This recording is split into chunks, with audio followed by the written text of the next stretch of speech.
Alright, this is a rehash of a previous episode when we were Hawk Moon Visions. We did this particular episode. It was originally episode 4, we'll call it episode 2.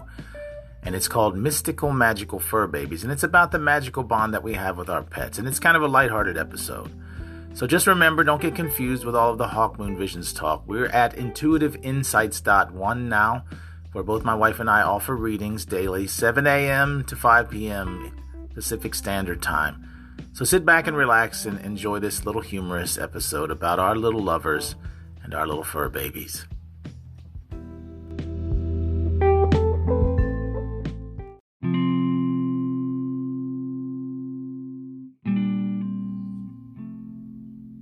Hello out there, this is Matt Buchanan, and I'm here with my wife Regina. Say hello, Regina. Hello.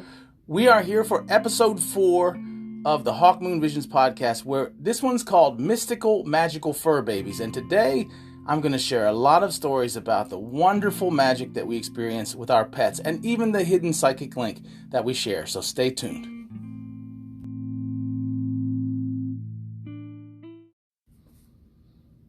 Well, hello out there. It's Friday, July 16th, 2021. And today, the Hawk Moon Visions podcast is coming at you about none other than your wonderful little fur babies that you keep in your life, your pets, and those animals that you hold dear. And we're animal lovers here, aren't we, Gina? I absolutely love and adore animals. We never had children, so we have a cat, and he pretty much serves as our child, and we treat him even more delicately and lovingly than even a child in many cases. We love him to death, and he's become such a huge part of our life. And he's very gentle, right? He's not a hard cat, you know? No, he's actually full of love, and we absolutely spoil him rotten. We call him the guru because he actually has something that, you know, we all desire. His love is so perfect, and he's non-aggressive. For a cat, it's just hard to believe he's even that way. So I wanted to also talk today about the hidden psychic bond we have with pets. You know what I'm talking about there, right? Oh, yeah. Sometimes when you're feeling down, isn't it strange how your pet knows when you're feeling down? Now, some of this could be chemical, right? Yeah, and maybe they notice our habits. And some of it may be chemical, but they seem to just know. And whenever you're feeling down, they come and they just cuddle you and they kind of whine the same, almost to show a side of empathy. Remember, with cats, they don't even communicate with us the same way they do with other cats. They mainly speak for our benefit. And they can understand a whole hell of a lot more of the commands that we say than I understand of them. I mean, if we were to come down from outer space, you would think they were in charge. Here we are scooping the crap and, you know, feeding them, brushing them up.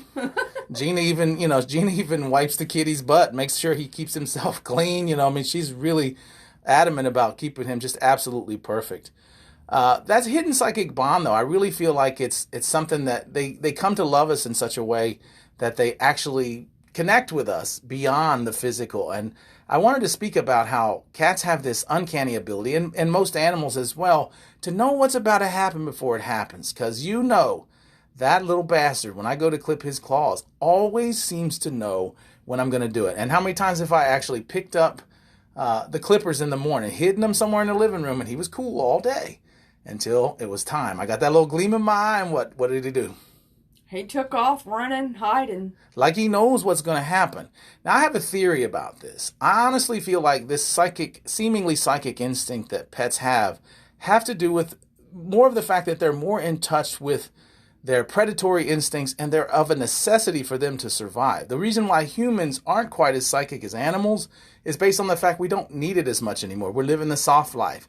We don't need to find the herds. We don't need to know where the best trees are to gather the nuts. We had to know these things in the past. And in the past, they relied on shamans to actually help locate the herds and even prevent being attacked. Yeah, and the wild thing is, I can hide those clippers in the living room, and he will know, no matter what, when that moment comes. Same with medicine. Sometimes we have to put enzyme in his ears because he has yeast issues. And he always seems to know. So I honestly feel like that really is a throwback for us to when we actually needed those powers. That's why so many people, they remain latent in them. That, the animal is still in touch with those instincts, and I think that's why that is. Now, that's just my theory, by the way. Yeah, because there's times, going back to you clipping his claws, there's times that Um, you change the habits. You'll bring it out in the morning. Sometimes you'll bring it out in the afternoon. It doesn't matter when you bring the clippers out. He just knows. He absolutely knows. And they enhance our lives in so many ways. I wanted to talk a minute about cat people versus dog people versus snake people. Like cats I love because they kind of, in fact, if you find yourself enjoying the habits of cats, we work at home, you'll also find yourself gaining weight like your cat. Because if you start taking naps all the time after you eat and doing what the cat does, you'll all of a sudden see why the everyday average house cat is fat. Because they do absolutely nothing. But one thing you learn from having a cat is to deal with stress, right? They really relax you and help with pain even, I've noticed. Oh man, they show you how to chill. They teach the art of the chill. Now, see, that's different. Some people, they like the dogs. You know, you get home and they're, oh my God, there you are, there you are. Oh, let me up, oh, let me, pet me right there, scratch me right there. See, I can't handle that damn energy. That is not my energy. And even though I love dogs, it's not my energy, you know?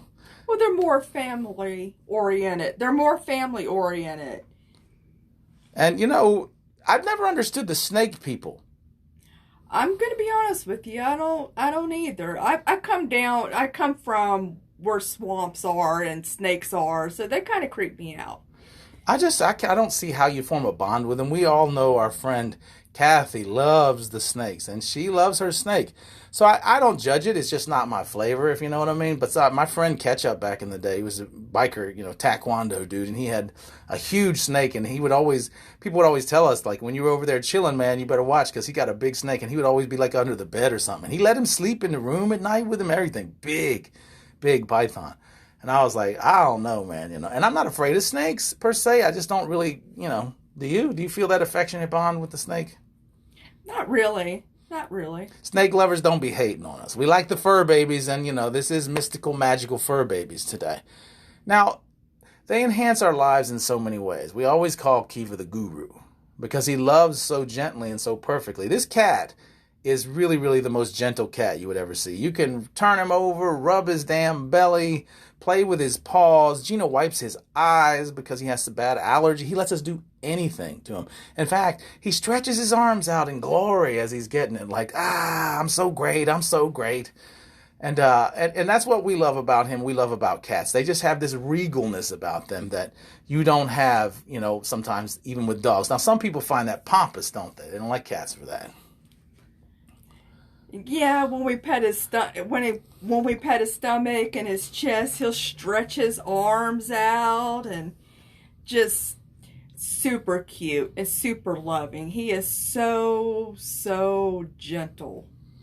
He's a good cat. And so animals enhance our lives. And I know he's hard on the allergies, let's face it, right? You know, me, I'm asthmatic, you know, and Gina is allergic technically to cats. Although through the years, homeopathically, you've done well, right? You know, you've kind of... Oh yeah, when I was a teen into my young adult years, I would actually break out in hives all over my face. That doesn't happen to me anymore. Even when we first got Buki, the previous cat, let me tell you, we'll talk about him in the next segment. He was a funny cat, that one was. Oh, he was wild. He was a wild one. But the one we have now is really gentle. And I'm not going to lie to you. I am a hyper person. Am I not, Gina? Yes. I'm very high strung. I'm very detail oriented. And what he brings to the table for me is he calms me down. Sometimes he really helps alleviate my stress.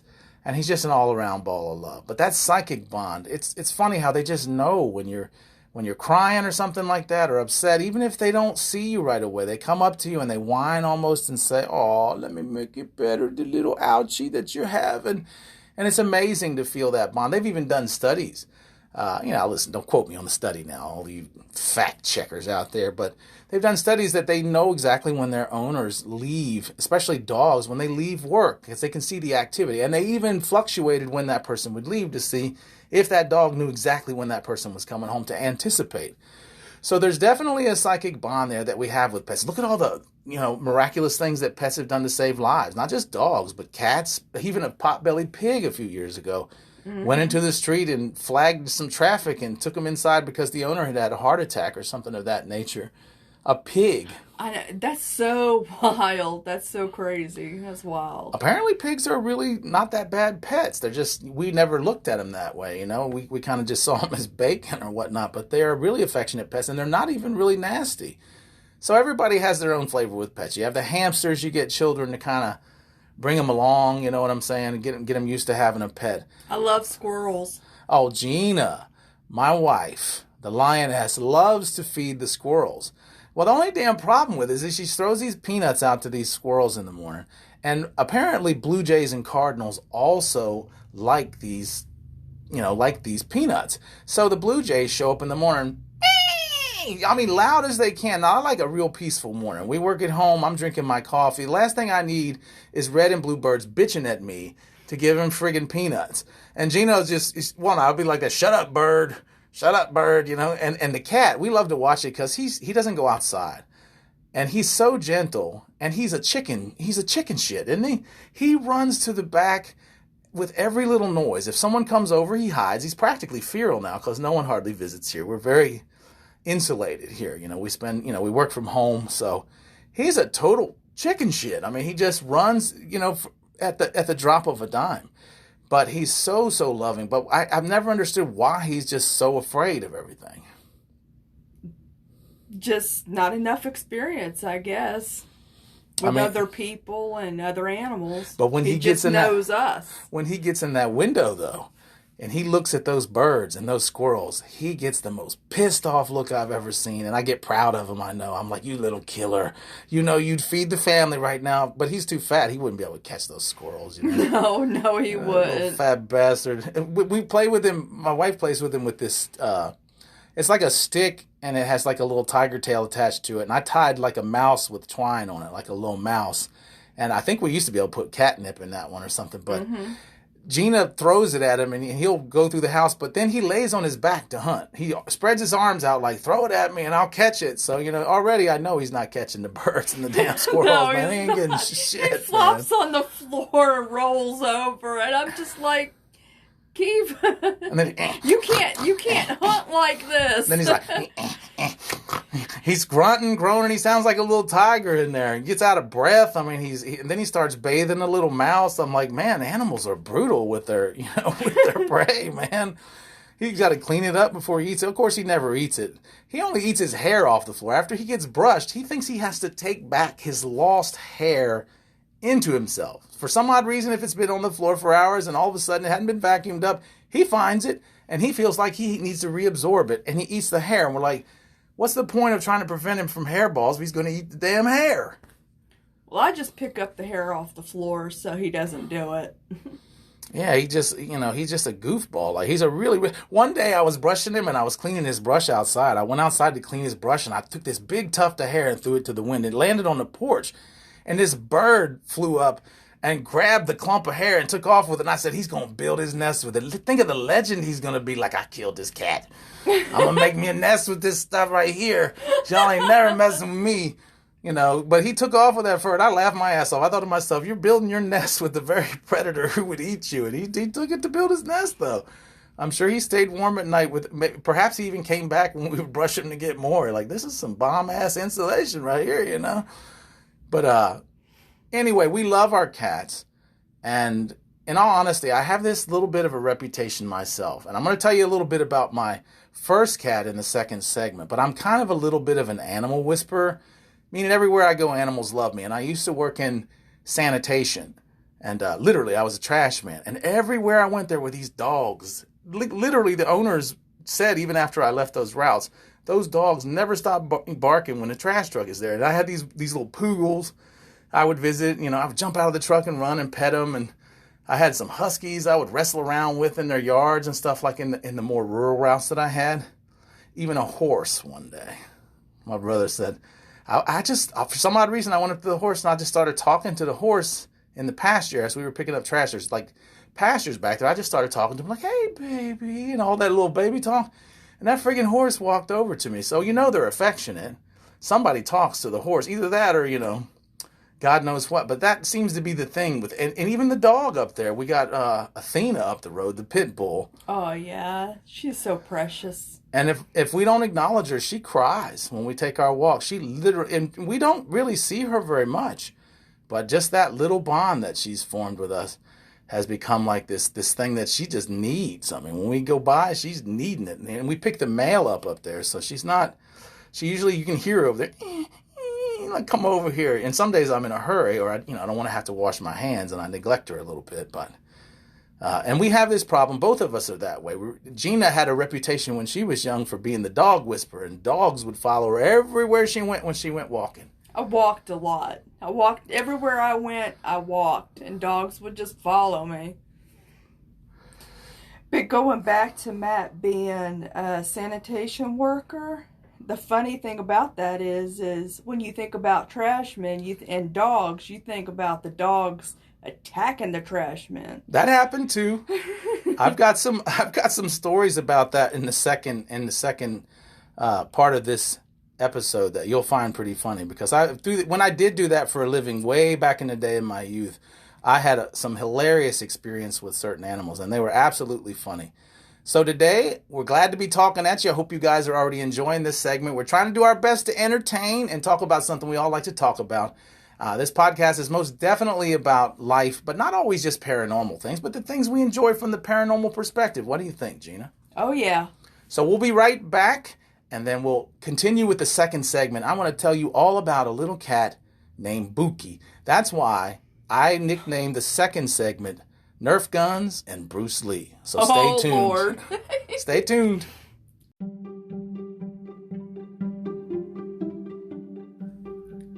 You know you love those cute little fur babies. You know you do.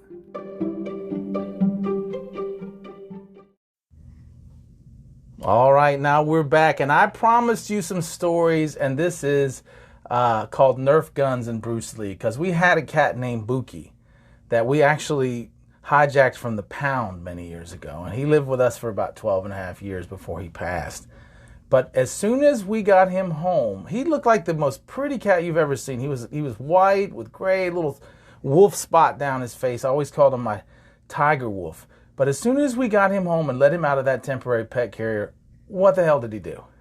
Oh, he busted out and ran. His arms were all bowed, like he had like bow legs, and he's running through the house like it's like something out of a John Wayne movie. I mean, thundering through the house back and forth, and we said, oh hell, what did we do?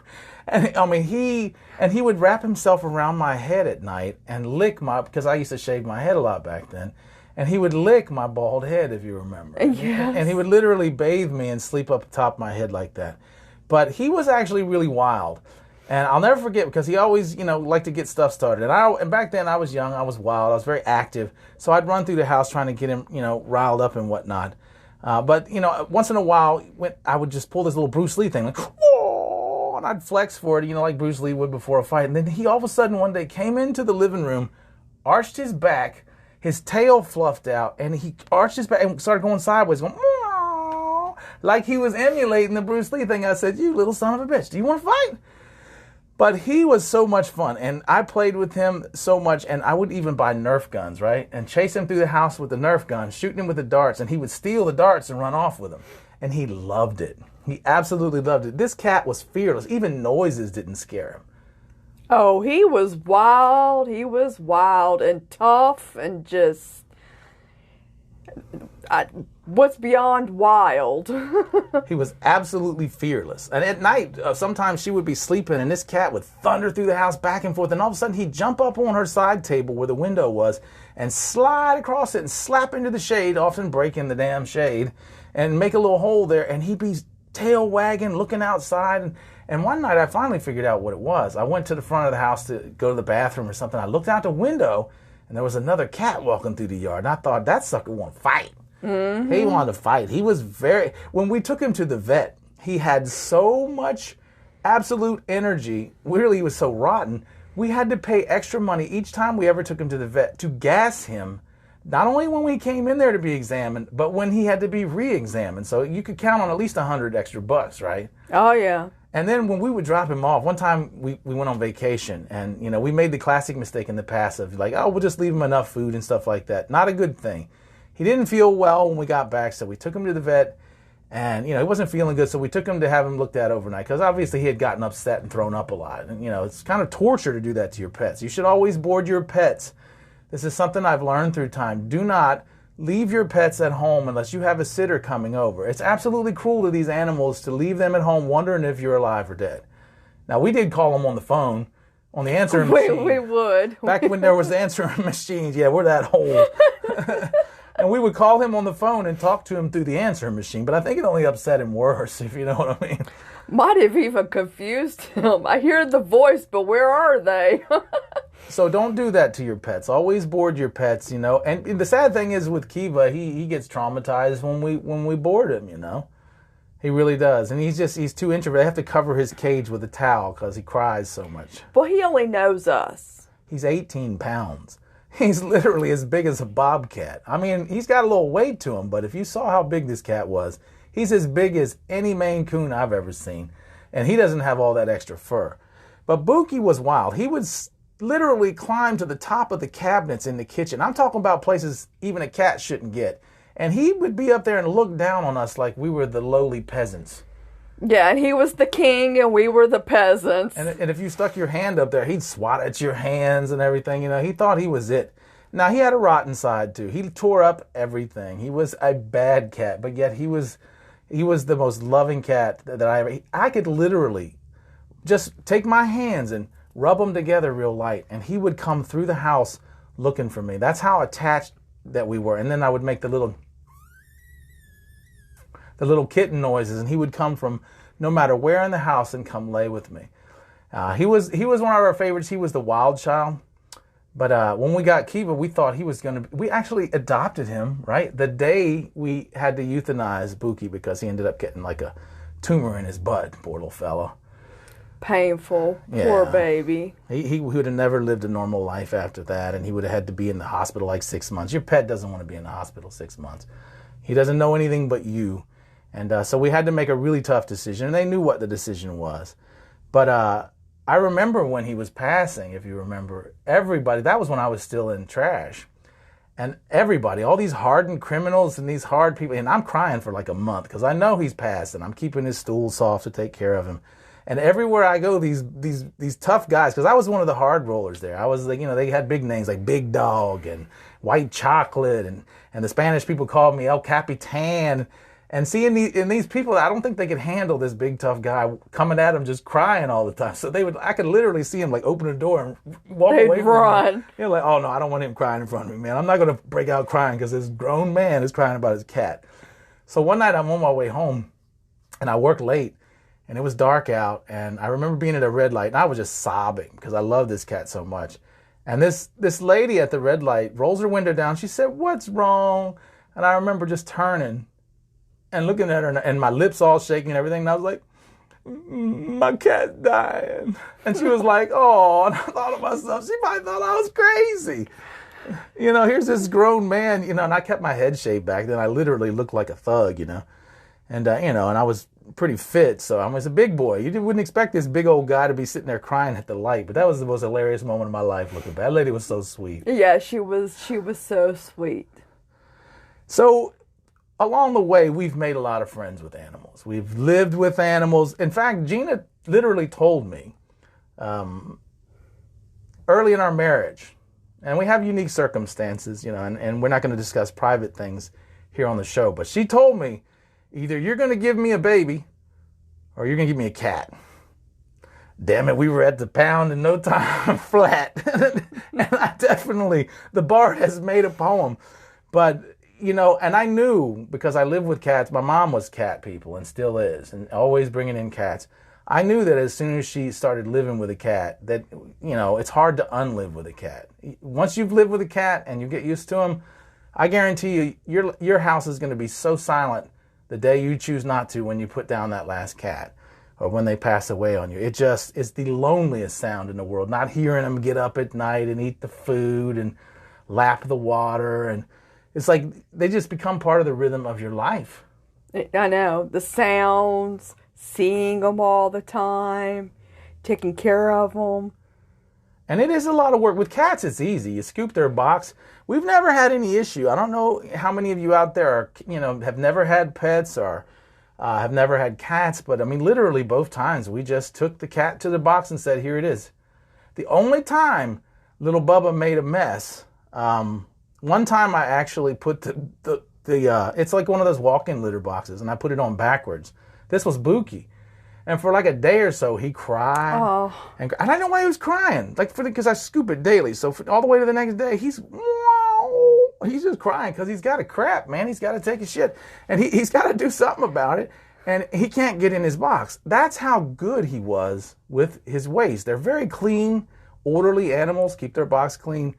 Eventually, he did. He went in the bathtub and he dropped his mess. He didn't have a choice. He waited the maximum. And then I finally figured out when I went to scoop his box the next day that I totally shafted him I put it backwards and he couldn't get in. But if you're thinking about getting an animal and you've never had one, you're looking for something that's low maintenance. I don't know how good they are for babies and with babies. Some people would say yes, some would say no. But they are wonderful pets. And yes, we are pimping kitty, right? Cats are easy to take care of. They really are. You really don't have to do much. You feed them, water them, scoop their litter, love on them. But they're not like a dog where a dog needs to be, cared for. They want more attention. They need grooming, constant going to the vet. It's just different. The hardworms, all of it. Well, the beautiful thing, too, about the cat is once you get to know each other, that cat likes to have his space just like a person. So they're not always in your face and, up your ass about everything. They're literally like citizens of the house. Like I've noticed they pee before bed. They pee when they get up, just like human beings. They do everything like human. He takes a drink of water before bed. He likes to eat a little bit before bed. I don't know how many of us are doing that, but it's probably why he's so fat. But those habits are just like human habits. So I really, really feel that the bond that we have with pets is magical. And for most of us, once we've had an animal in our life, it's very hard. And, some people get traumatized. I encourage you, when you lose a pet, don't give up. Get another one. They enhance you. I know it's tough to lose something, but they give so much more to your life than they take away. And if you're not an animal person, hey, I get it. You're going to hell, but whatever, Nuh-uh. Shame on you. What are you going to do? There's a hell for you. No. You got to love you some animals, man. I know some people are animal phobic. We don't like snakes much. I mean, to be honest with you, and perhaps that's because I spent my youth in some really thick swamps and stuff. I used to go through the swamps like Rambo and stuff, like literally with combat boots on and trudge through the swamps because we thought we were friggin' Rambo, You're so crazy. So yeah, I remember one time we were trying to go over the fence down there at the old Diamond Labs before they shut it down, and I threw the insulation over the fence, and it was dark, and I felt like someone was burning me with 1,000,000 cigarettes, and I fell off the fence. My friend Chris shined the light on me, and there were all these hornets stinging me. There was a nest in it. In the dark, you don't know what that is. So they're not all friendly, and I don't know anybody except beekeepers that are really making friendly with the bees. But we love the cats here, right? Definitely. And bees are very important. Bees are very important. We need them, We love some honey. We need them. We love some honey, ain't no doubt. How many of y'all heard of honey butter? Oh, Gina from the South definitely knows the honey butter. But not to get too far off subject, we just wanted to make this episode kind of lighthearted today because we've been away from the microphone for a while. We've really been thinking about all of you guys that are out there who've been loyal to the podcast, who've followed us and waited all of these months for us to release another episode so that you can sit in adoration of the great things that we have to say. What do you think, Gina? You're so crazy. I'm always so pompous and arrogant. It's like a thing with me.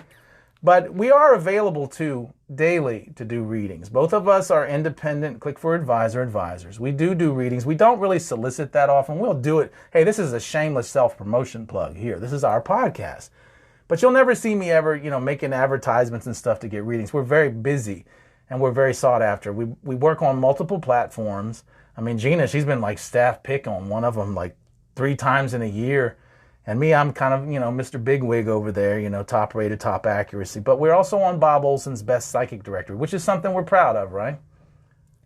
Extremely. Bob Olson is proud a really of that. stand-up guy. And Yes. if you ever get a chance to go by the Best Psychic Directory, he's a private investigator who basically lost a family member and struggled with death. And so he went to psychics and mediums and things like that. And this validated to him that there were people who could connect with the afterlife. And of course, to get on this particular directory, you have to go through background checks, vetted authenticity. So we're really proud of that listing. We read over there daily, and we're proud of that. But we read at our website at hawkmoonvisions.com. Both of us have call buttons. We have live chat. I do live video, and we have telephone. So going back to the animal stories, talk about when Buki was really, really tiny, and you were in the bathroom. Oh hell! Here comes my shame. And actually, Kiva went under the door. Went under the door. I don't know how this cat did this, but he flattened out and was able to wiggle under the door. With that big ass head. But he got under the damn door. We were scared. I was just like, I hope he does not make a habit of this, because he's going to get bigger and he's going to get stuck. But fortunately, that was the only time he did that. Praise Jesus. Kiva would get in my underwear like a hammock while I was taking, the number 2. I know this is very graphic, and one time Buki, he actually went and he knew how to open doors by slamming his butt into it.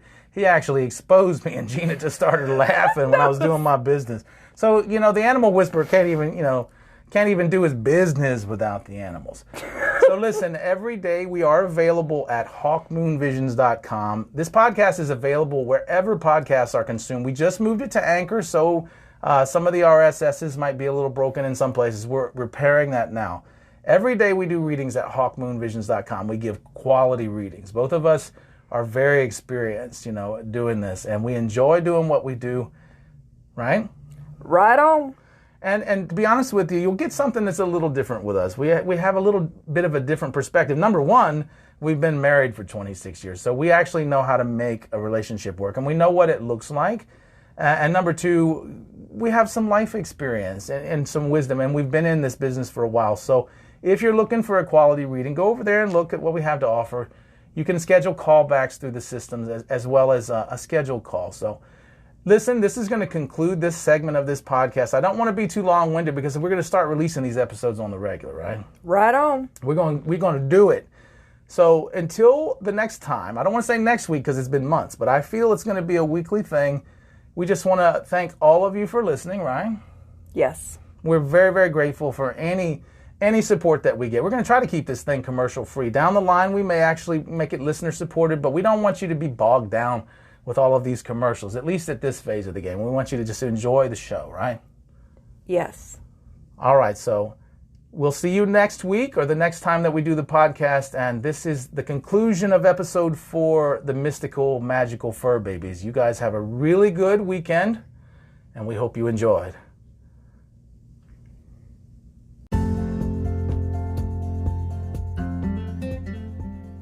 Now remember, you can find us now at intuitiveinsights.one, where both my wife and I offer intuitive rune, tarot, and oracle readings daily. Both of us are spiritual life coaches as well as intuitive advisors. We're listed on the Bob Olson's Best Psychic Directory, a very prestigious directory. So we're very proud of our accomplishments, and we're proud of the services we have to offer. We also have a new audio email reading delivered in MP3 audio, and you want to check that out. It's only $25. Delivered in MP3 audio. It's 10 minutes basically of audio, and these are performed by myself, and also pictures from my table, so you get to see actually the images from the reading as well as the audio, usually up to about 10 minutes, like I said, and it's a wonderful service, getting a lot of good feedback on it. So go by intuitiveinsights.one, give us a little shake, check it out, and we look forward to you listening to us in the future. So please support us if you can, and please let your love light shine.